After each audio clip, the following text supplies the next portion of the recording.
یہ سوال کہ شعبان کی 15ویں رات یعنی شب برات میں نماز کس طرح سے ادا کرنی چاہیے، تو اس کے بارے میں بزرگان دین کے بہت سارے معمولات منقول ہیں، لیکن حضور سیدی غوث پاک رحمۃ اللہ تعالیٰ علیہ نے اپنی کتاب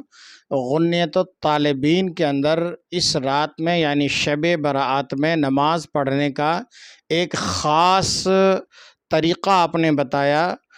وہ کس طریقے سے پڑھی جائے گی اور نماز کیسے پڑھے، کتنی رکعت پڑھی جائے گی، تو فرمایا کہ شعبان کی درمیانی رات یعنی شب برات میں 100 رکعت نماز پڑھنے کا حکم ہے۔ 1000 بار قل هو اللہ شریف پڑھا جائے، یعنی ہر رکعت میں 10 مرتبہ پڑھا جائے، یعنی 1000 بار قل هو اللہ شریف اس طریقے سے پڑھیں گے آپ کہ 2 رکعت کی نیت کیجئے اور ہر رکعت میں 10 بار قل هو اللہ شریف پڑھیے، تو اس طریقے سے 1000 مرتبہ سورہ اخلاص قل هو اللہ شریف پڑھنے میں آ جائے گی اور 100 رکعتیں مکمل بھی ہو جائے گی۔ تو اس نماز کو کس طرح سے پڑھیں گے؟ 2 رکعت کر کے ہر رکعت میں 10 مرتبہ قل هو اللہ شریف پڑھیں گے۔ اس نماز کو نماز خیر بھی کہتے ہیں، اس کی برکت بے پناہ ہے۔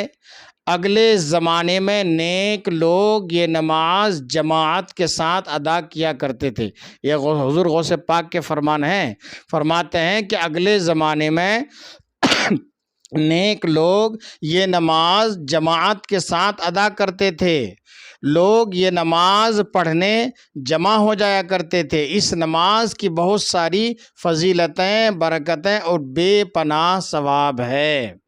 اور حضرت امام حسن بصری رحمۃ اللہ تعالیٰ علیہ نبی کریم صلی اللہ تعالیٰ علیہ وسلم کے تقریباً 30 صحابہ سے روایت نقل کرتے ہیں کہ جو شخص اس رات میں نماز پڑھے، اللہ تبارک و تعالی اس پر 70 مرتبہ نگاہ رحمت ڈالتا ہے۔ سبحان اللہ! یہ کون سی نماز ہے؟ یہی نماز جو میں نے آپ کے سامنے پہلے عرض کیا، حضور غوث پاک کے فرمان کے مطابق کہ جو 2 رکعت کر کے ہر رکعت میں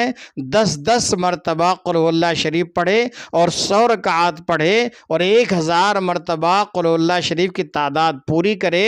تو فرمایا کہ حضرت امام حسن بصری رحمۃ اللہ تعالیٰ علیہ نبی کریم صلی اللہ تعالیٰ علیہ وسلم کے 30 صحابہ سے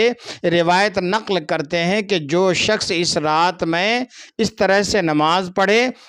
تو اللہ تبارک و تعالی اس پر 70 مرتبہ نگاہ رحمت ڈالتا ہے اور ہر نظر میں اس شخص کی 70 حاجتیں یعنی ضرورتیں پوری کرتا ہے۔ ان حاجتوں میں اس کے سب سے کم تر حاجت یہ ہوتی ہے کہ اللہ تبارک و تعالی اس کی بخشش و مغفرت فرما دیتا ہے۔ اس 14ویں رات میں یعنی شب برات میں اس نماز کا ادا کرنا مستحب ہے۔ اس نماز کی کوشش کرنی چاہیے اور اس نماز کی بے پناہ فضیلت و بزرگی اور ثواب کے مستحق بن کر اس کا اجر و ثواب کمانا چاہیے۔ تو اس طریقے سے یہ نماز آپ پڑھنے کی کوشش کیجئے، اور اگر سب سے پہلے تو یہ نماز پڑھیے، اگر آپ اس طرح سے نہ پڑھ پائیں تو میں آپ کو ایک آسان طریقہ اور بتا دیتا ہوں کہ شب برات میں 2 رکعت کر کے آپ پڑھیں گے، کم سے کم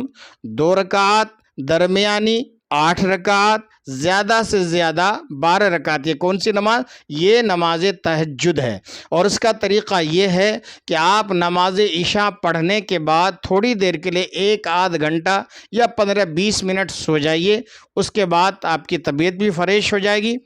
سو کر اٹھنے کے بعد بہترین طریقے سے آپ وضو بنائیے، اس کے بعد کم سے کم 2 رکعت، درمیانی 8 رکعت، زیادہ سے زیادہ 12 رکعت نماز 2 رکعت کر کے پڑھیے، اور ہر رکعت میں 3 مرتبہ سورہ اخلاص یعنی قل هو اللہ شریف پڑھیے۔ تو اس طریقے سے انشاءاللہ نماز تہجد کا بھی آپ کو ثواب مل جائے گا، اور اس رات میں یعنی شب برات میں عبادت کرنے کا بھی آپ کو بہت بڑا ثواب اور اجر مل جائے گا۔ اس کے بعد ٹائم ملتا ہے آپ کو تو صلاۃ التسبیح 4 رکعت وہ پڑھ لیجئے۔ اس کے بعد ٹائم ملتا ہے آپ کو تو درود شریف، کلمہ طیبہ، دوسری تسبیحیں، قرآن کریم کی تلاوت پڑھ کر اس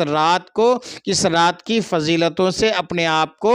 زیادہ سے زیادہ مالا مال کرنے کی کوشش کیجئے۔ تو اس رات میں آپ عبادت الہی میں گزارنے کی کوشش کیجئے، اللہ تعالیٰ سے بخشش اور مغفرت طلب کرنے میں گزاریے، اس لیے کہ اس رات میں اللہ تبارک و تعالیٰ کی طرف سے بے پناہ رحمتوں اور برکتوں کا نزول ہوتا ہے۔ اللہ تبارک و تعالیٰ کی بارگاہ میں دعا ہے کہ اللہ تعالیٰ ان رحمتوں اور برکتوں سے ہم سب کو مالا مال فرمائیے، ہم سب کو مالا مال فرمائے، اور اللہ تبارک و تعالیٰ کی بارگاہ میں جب آپ اپنے لیے دعا کریں تو مجھ ناچیز کے لیے بھی دعا کریں، اور یہ جو میں نے آپ کے سامنے گفتگو کی ہے اس گفتگو کو بھی آپ چاروں طرف شیئر کریں، پھیلائیں، اور ہم اس بات کو چاروں طرف دکھائیں تاکہ لوگ ان اعمال کو زیادہ سے زیادہ کرنے کی کوشش کریں اور سب کے سب اجر و ثواب کے مستحق بنیں۔ اللہ تبارک و تعالی ہماری عبادتوں کو اس رات کی قبول فرمائے۔